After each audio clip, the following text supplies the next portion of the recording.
آپ کے وہ مسئلے جو ہیں وہ سر اٹھانا شروع ہو گئے, پھر حساب کتاب کے کھاتے کھلنے والے ہیں جو آپ کو چین کی نیند نہیں لینے دے رہے, اور آپ جس چینل میں کام کرتے ہیں اس کو کروڑوں کے اشتہارات نواز شریف صاحب عطا کرتے رہے تھے. اور دوسری بات رہی, اگر میں آگے جا کے بات کروں, دوسری بات یہ جو اجمل قصاب صاحب کی بات ہے اس حوالے سے میں بات کرنا چاہوں گی. یہ جو اجمل قصاب صاحب کی کہ حامد میر صاحب فرماتے ہیں کہ اجمل قصاب پاکستانی تھا, یہ وہ نہیں کہہ رہے بلکہ رضوان عباسی صاحب فرما رہے ہیں. تو اس کا جواب میرے خیال سے اگر ہم رضوان عباسی صاحب سے ہی لے لیں تو زیادہ بہتر ہوگا حامد میر صاحب, اور آپ کو بھی سکون مل جائے گا. ہمارے ساتھ خود اسلام آباد اسٹوڈیو سے موجود ہیں رضوان عباسی صاحب, انہی سے سوال پوچھتی ہیں, وہ جواب دیں گے. عباسی صاحب بہت شکریہ جوائن کرنے کے لیے. سب سے پہلے تو آپ سے یہ جاننا چاہوں گی, بتائیے گا کہ جو حامد میر صاحب جو بڑے صحافی ہیں, انہوں نے آپ کا جو کلپ ہم نے دکھایا جس میں آپ گفتگو کر رہے تھے, جس میں آپ یہ کہہ رہے تھے کہ اجمل قصاب پاکستانی ہیں, اس کی کیا ڈیٹیلز ہیں یہ ذرا آپ شیئر کر دیجئے, کیونکہ حامد میر صاحب تو بڑی کہانیاں بنا رہے ہیں.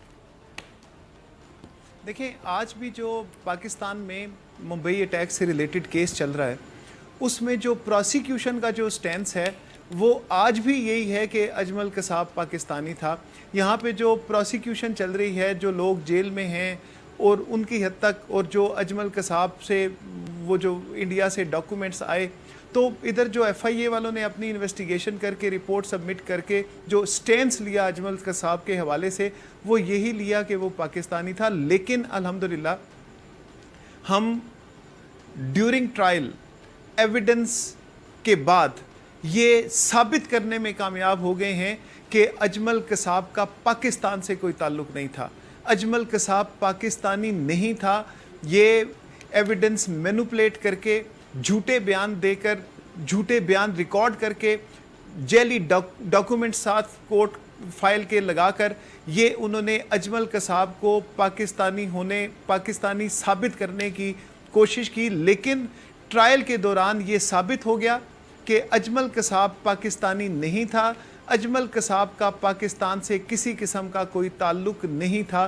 یہ اب آج ہم, اور آج سے میرے خیال سے دو سال پہلے ہم یہ بات ثابت کر چکے ہیں کورٹ آف لاء میں, اور انشاءاللہ یہ چیزیں بہت جلدی سب کے سامنے بھی آ جائیں گی کہ اس کیس کی رجسٹریشن اور یہ سارا جو تھا, یہ اس کے پیچھے کیا محرکات تھے, کیسے بے گناہ لوگوں کو اس کیس میں ملوث کیا گیا پاکستان میں, کیسے پاکستان کو کنیکٹ کرنے کی جو ہے وہ مذموم کوشش کی گئی اس انڈین ایپیسوڈ کے ساتھ, اور یہ سارا.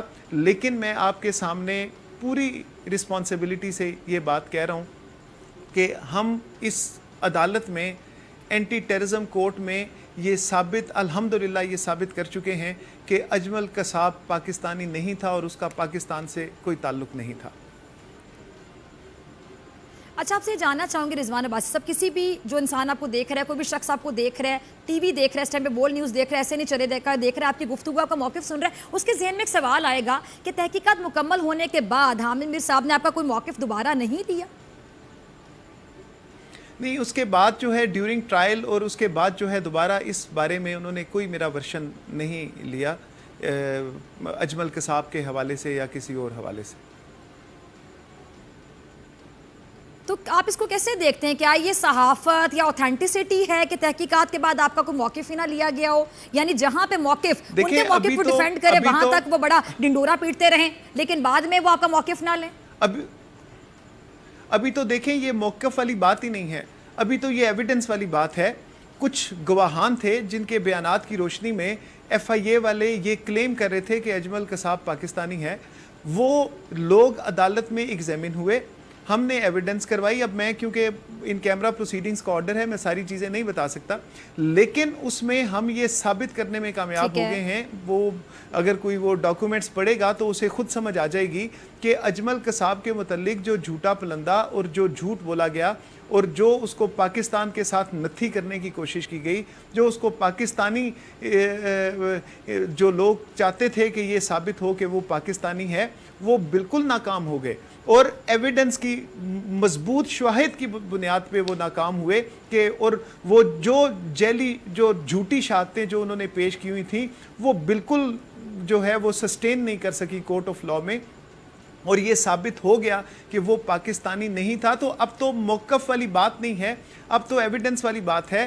وہ اس کی بیسس پہ کوئی بھی آدمی یہ سرٹینٹی سے کہہ سکتا ہے. دیکھیں اس کے بعد اس کا اجمل قصاب کا ڈومیسائل انڈین پتا چلا کہ انڈیا کے کسی صوبے کا اور کسی ڈسٹرکٹ کا وہ ڈومیسائل ہولڈر بھی تھا. تو اب تو بہت ساری چیزیں اس سے آگے آگئی ہیں, لیکن وہ جو باتیں ہیں وہ میں ان کی نہیں کرتا. بلکہ ٹھیک اچھا جس ریونیو آفیسر نے اس کا ڈومیسائل نکالا تھا اس کو بھی جاب سے جانا پڑا. یہ تمام خبریں سرحد پار سے یہاں پر آئیں, اور یہ آپ کو بھی پتا ہوگا کہ ڈومیسائل کے لیے اگر آپ کا ڈومیسائل بھارت ہی نکلتا ہے, جیسا کہ سامنے آ چکا کہ اجمل قصاب کا ڈومیسائل بھارت ہی پکڑا گیا, اس کے لیے تو بڑی دستاویزات چاہیے ہوتی ہیں, ڈاکومنٹس چاہیے ہوتے ہیں. فار ایگزامپل آپ کا پاسپورٹ, آپ کا ID کارڈ, آپ کا بجلی کا بل, گیس کا بل, بہت سی چیزیں. تو وہ تمام ڈیٹا ملنے کے بعد ہی اس ریونیو آفیسر کو جاب سے جانا پڑا نا. پھر بھی ایسے لوگ ایسا ایجنڈا کرتے ہیں, آپ کو کیا سمجھ آتا ہے؟ دیکھیں آپ اس چیز پہ ذرا غور کریں کہ آپ کی بات درست ہے کہ ڈومیسائل جو ہے, کوئی بھی آدمی جائے ڈومیسائل بنوانے کے لیے تو اسے ڈومیسائل نہیں ملتا. پہلے یہ دیکھا جاتا ہے کہ کیا وہ اس ایریے کا رہنے والا ہے. ڈومیسائل جو ہے بعض ایریاز میں جو ہیں وہ ریزیڈنٹ سرٹیفکیٹس ہوتے ہیں, اور زیادہ تر جو ہے وہ ڈومیسائل ہمارے سب کانٹیننٹ میں چلتا ہے. تو وہ ڈومیسائل کے لیے پراپر ایک inquiry on the basis of documents ہوتی ہے, اور اس کے بعد یہ ڈکلیئر کیا جاتا ہے کہ وہ آدمی اس ایریا کا رہنے والا ہے کہ نہیں ہے. اور پھر جب تسلی ہوتی ہے کہ ہی از ریزیڈنٹ آف دیٹ ایریا, تو پھر اس کو ڈومیسائل ایشو کیا جاتا ہے. تو اس کا جو ہے انڈین ڈومیسائل نکلا. یہ کسی نے نہیں کہا کہ یہ جو ڈومیسائل کے ساتھ جو ڈاکومنٹس ہیں یہ غلط ہیں اور فلاں. ایک آدمی کو انہوں نے بس سائڈ پہ ہٹا دیا کہ جی یہ غلط ڈومیسائل اور فلاں, یہ چیزیں بہت کچھ کہتی ہیں.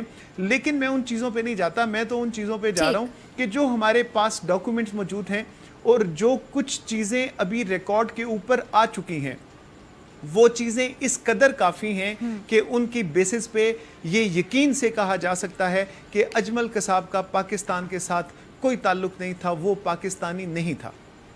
ٹھیک ہے جی, ٹھیک ہے رضوان عباسی صاحب, آگے چلتے ہیں. یہ بتائیے کہ جو ریاستی ادارے ہیں ان کے خلاف جو الزامات لگائے جاتے ہیں, ہم دیکھتے ہیں کہ اب آج کل آزادی کا معیار یا سٹینڈرڈ سوری ٹو سے شاید یہ سیٹ کر دیا کہ کچھ سو کالڈ بڑے صحافیوں کی جانب سے کہ جتنی آپ بچھاڑ کریں گے ریاستی اداروں پر, تندو تیز نشتر برسائیں گے تنقید کے, یعنی ٹو کٹ شارٹ ان کو گندا کر دیں گے دنیا میں, جھوٹے الزامات لگا کے, جھوٹی کہانیاں سنا کے. اس کے بارے میں قانون کیا کہتا ہے؟ اس کو آزادی کہتے ہیں؟ قانون کیا کہتا ہے؟ قانون نے کوئی لمٹس بتائی ہوئی ہیں؟